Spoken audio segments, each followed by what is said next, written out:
बच्चों 8 chemical chemical equilibrium ठीक है। केमिकल इक्विलिब्रियम है क्या? Chapter number 8 first year chemistry, chapter number 8। हम लोगों ने बच्चों लास्ट टाइम पढ़ा था what is mean by equilibrium. जब rate of forward reaction rate of reverse reaction के इक्वल होता है तो एक डायनामिक इक्विलिब्रियम की फॉर्मेशन होती है। डायनामिक इक्विलिब्रियम आर स्टैब्लिश, ठीक है। उसकी मैंने एक एग्जांपल दी थी। फॉर एग्जांपल एक रिएक्टेंट ए बी है और प्रोडक्ट सी और डी है। When reactant is converted into product, reactant की कंसंट्रेशन आहिस्ता आहिस्ता डिक्रीज होती है और प्रोडक्ट की कंसंट्रेशन इंक्रीज होती है। एक पॉइंट ऐसा आएगा जब रिएक्टेंट की कंसंट्रेशन और प्रोडक्ट की कंसंट्रेशन सेम हो जाए, उस स्टेज को हम क्या कहते हैं? Dynamic equilibrium. ओके, आज जो हम लोग करेंगे law of mass action, law of mass action जी हाँ, लॉ ऑफ मास एक्शन कल भी मैंने थोड़ा बताया था, लेकिन आज हम इसको ब्रीफ देखेंगे। Law of mass action and units of chemical equilibrium constant. Basically आज हमारा ये टॉपिक है, ठीक है। लॉ ऑफ मास एक्शन एक साइंटिस्ट था पी वेज एंड गोल्डबर्ग, जिसने लॉ ऑफ मास एक्शन को इंट्रोड्यूस करवाया।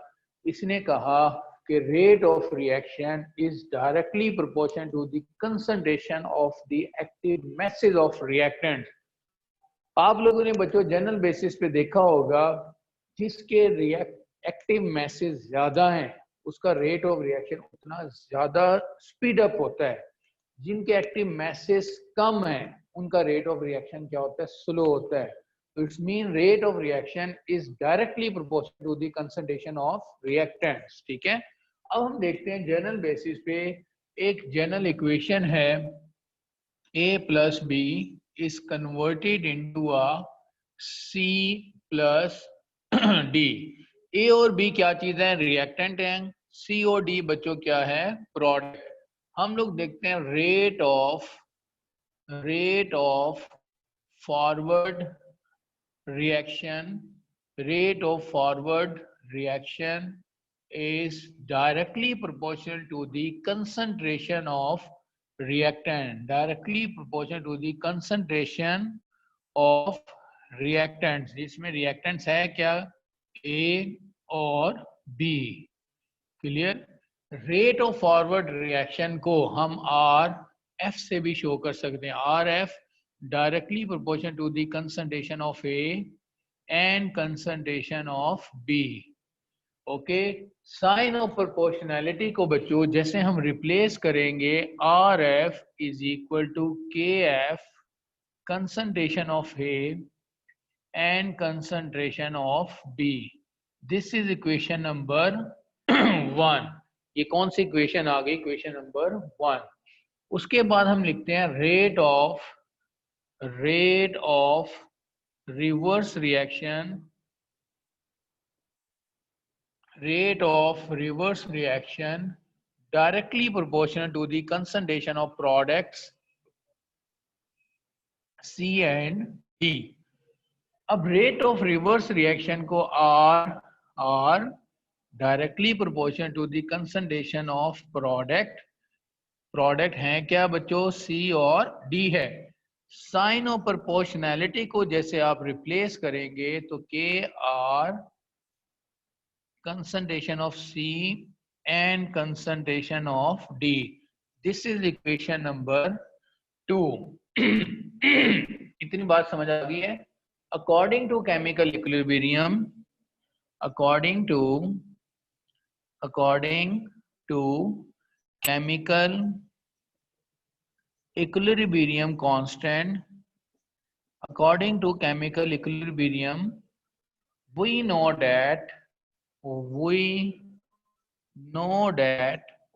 हमें पता है कि rate of forward reaction is equal to rate of reverse reaction. Rate of forward is equal to rate of reverse reaction. ये according to chemical equilibrium constant के according हमें ये रिलेशन पता है।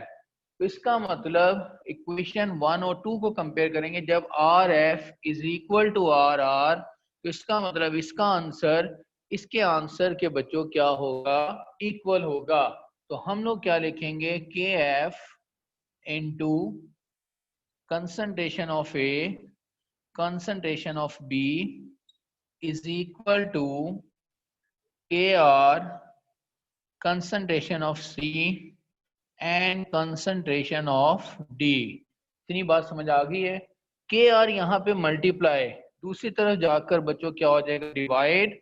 ए और बी यहाँ पे मल्टीप्लाई, वो इस साइड पे जाकर क्या होगा, डिवाइड। तो हम K F over K R is equal to concentration of C concentration of D over concentration of A and concentration of B लिख सकते हैं। अब ये जो आपके पास के एफ ओवर के आर नजर आ रहा है, ये जो रेशियो है, इस रेशियो की जगह हम क्या लिख सकते हैं, K C. What is meant by K सी, क्या चीज होती है के सी? के सी बच्चों क्या चीज है, के सी इसको हम कहते हैं, K C stand for chemical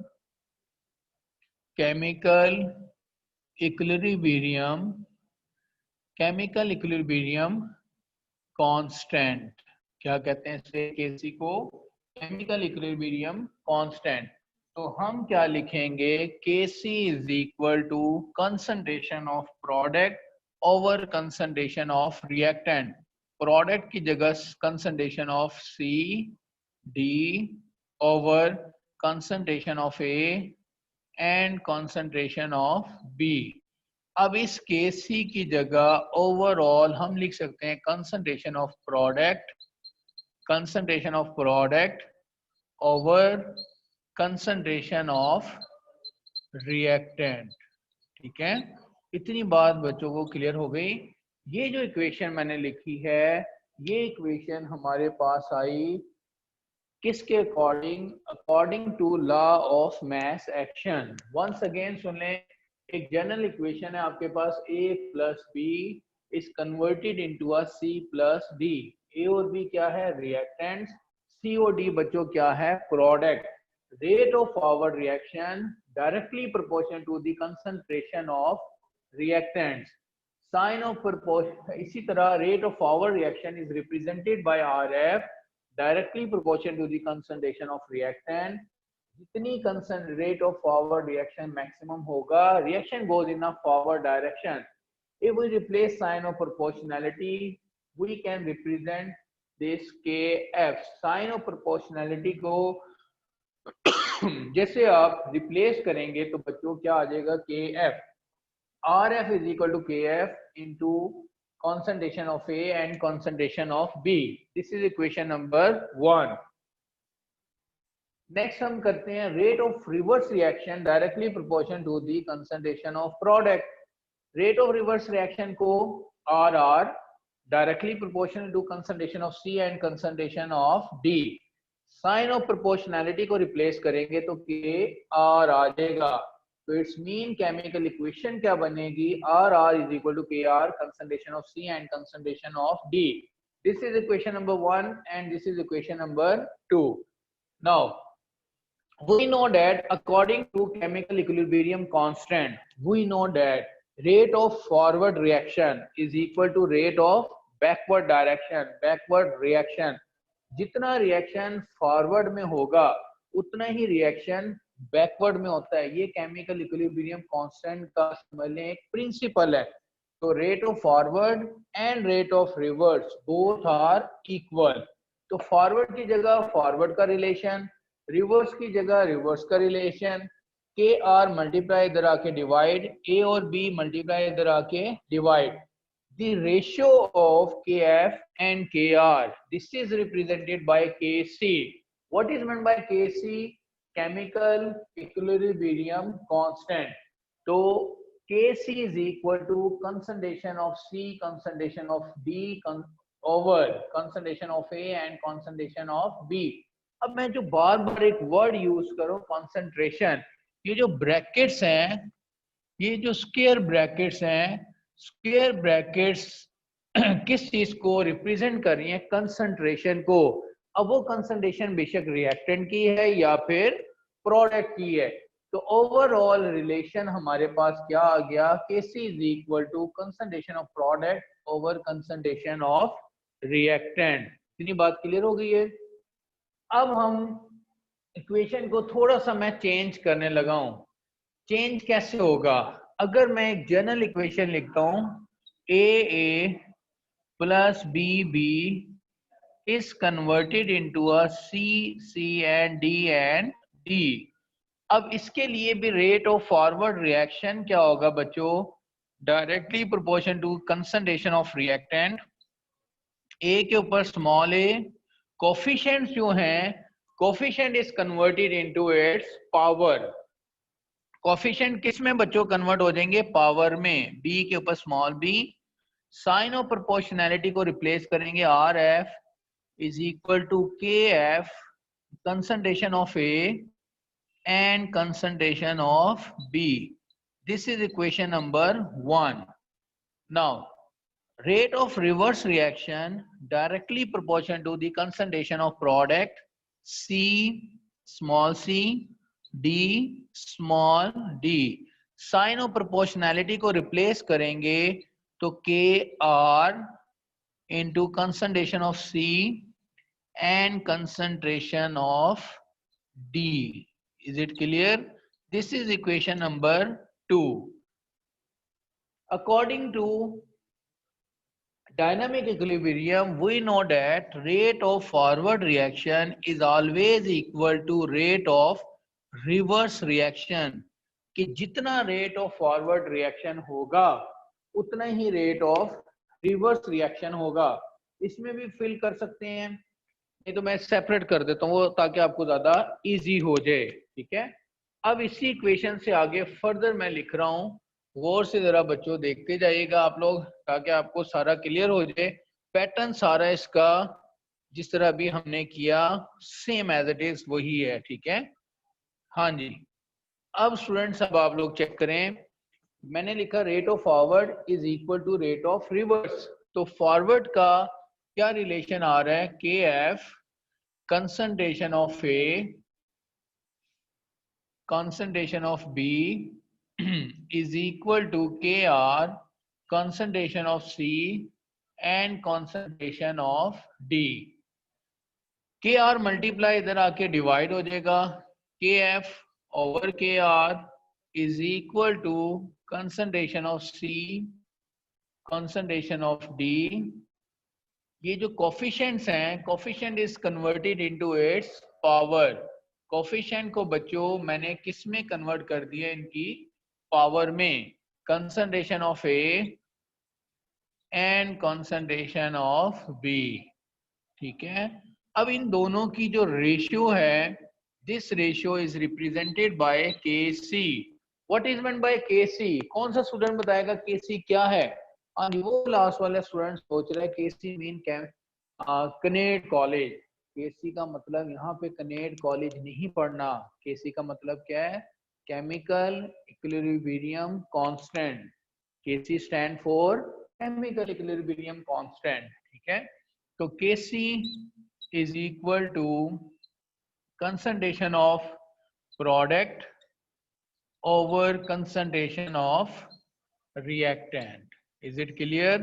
यहां तक बच्चों को क्लियर हो गया? ठीक है, तो ये तो बच्चों आपके पास एक इक्वेशन आ गई केमिकल इक्विलिब्रियम कांस्टेंट के Kc is equal to, general basis पे हम लिख सकते हैं concentration of product over concentration of reactant. Is it clear? चलें, लॉ ऑफ मास एक्शन आप लोगों का यहां तक टॉपिक वाइंड अप हो गया। अब हमारा जो नेक्स्ट टॉपिक है कि how we can calculate the units of K C. कि केसी के यूनिट्स बच्चों आपने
जी स्टूडेंट्स, हम लोग अभी पढ़ रहे थे लॉ ऑफ मास सेक्शन को, हमने वाइंड अप किया। और जो नेक्स्ट हमारा टॉपिक है units of chemical equilibrium constant. हम लोगों ने अब जो टॉपिक करना है units of chemical equilibrium constant. Very very important topic. और मैं भी आपको बता रहा था कि ये जो units of chemical equilibrium constant का टॉपिक है entry test point of view के लिए बहुत ज्यादा इंपॉर्टेंट है। एंटी टेस्ट में यूनिट्स की कैलकुलेशन आती है, लेकिन हमारे बच्चे उसमें बड़ा टाइम वेस्ट करते हैं। एक एमसीक्यू को सॉल्व करने के लिए आपके पास 40 सेकंड्स होते हैं।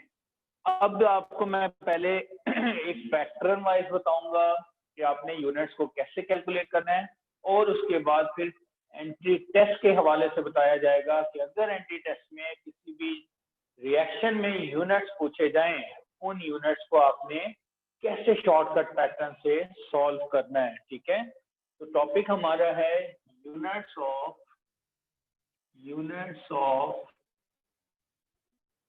केसी केमिकल इक्विलिब्रियम कांस्टेंट। इसके यूनिट्स देखने हैं।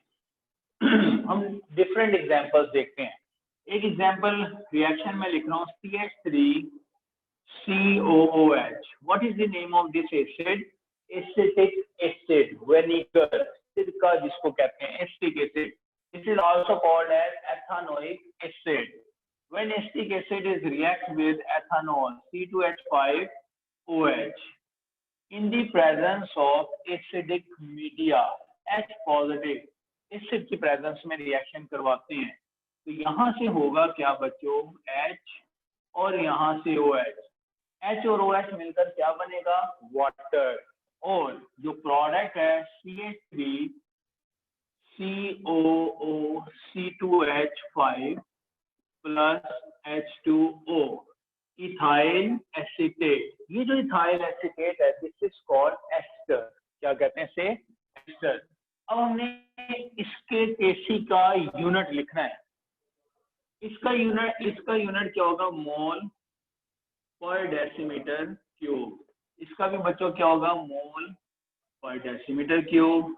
इसका भी क्या होगा, मोल पर डेसीमीटर क्यूब। इसका भी मोल पर डेसीमीटर क्यूब। अब आप रेफरेंस देंगे according to law of mass action.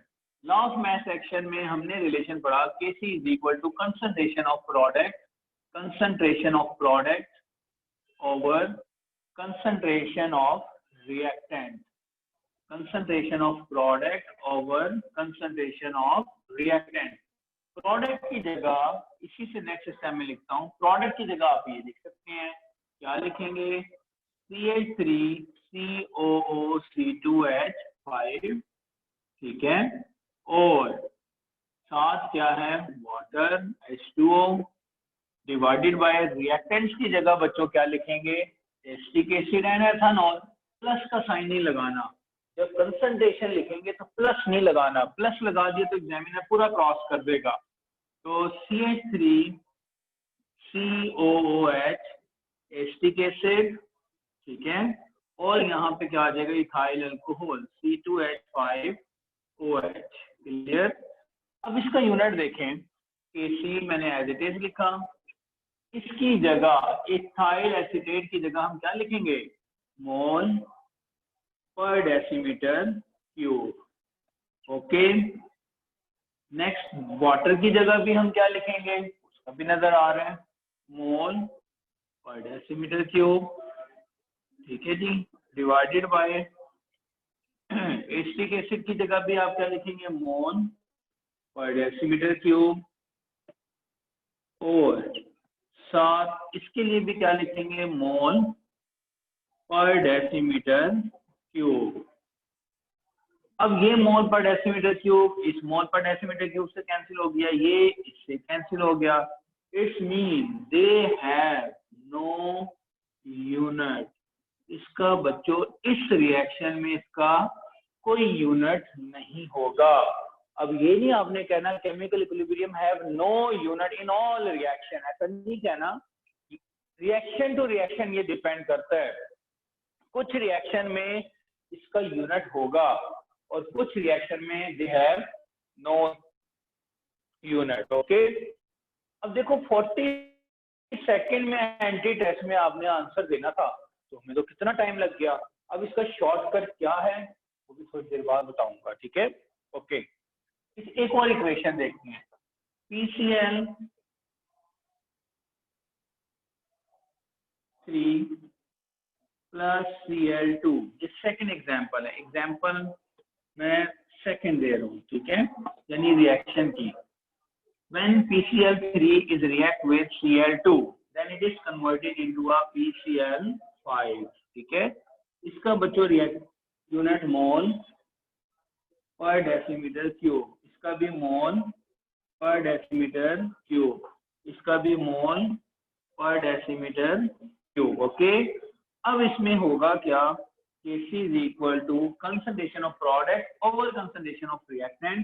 Direct मैं लिख रहा हूँ, प्रोडक्ट की जगह मोल पर डेसीमीटर क्यूब, ठीक है, डिवाइडेड बाय मोल, रिएक्टेंट की जगह मोल पर डेसीमीटर क्यूब, ठीक है, इसका भी क्या लिखेंगे, मोल पर डेसीमीटर क्यूब। ओके जी, अब क्या होगा, इसकी वैल्यू इसमें क्या हो गई, कैंसिल आउट हो गई।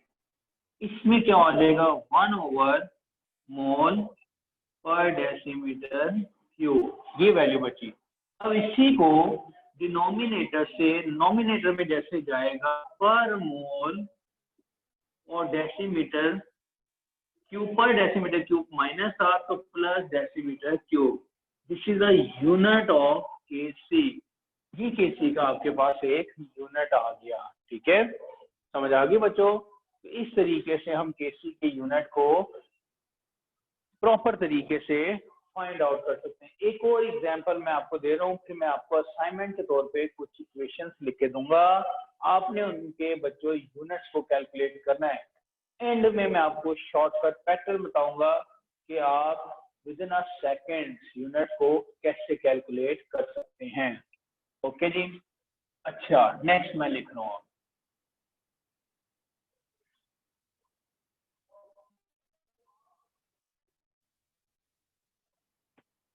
एक और इक्वेशन हम देखते हैं, एक और इक्वेशन हम लोग देखते हैं कि when N2 is react with 3H2 then it is converted into a 2NH3।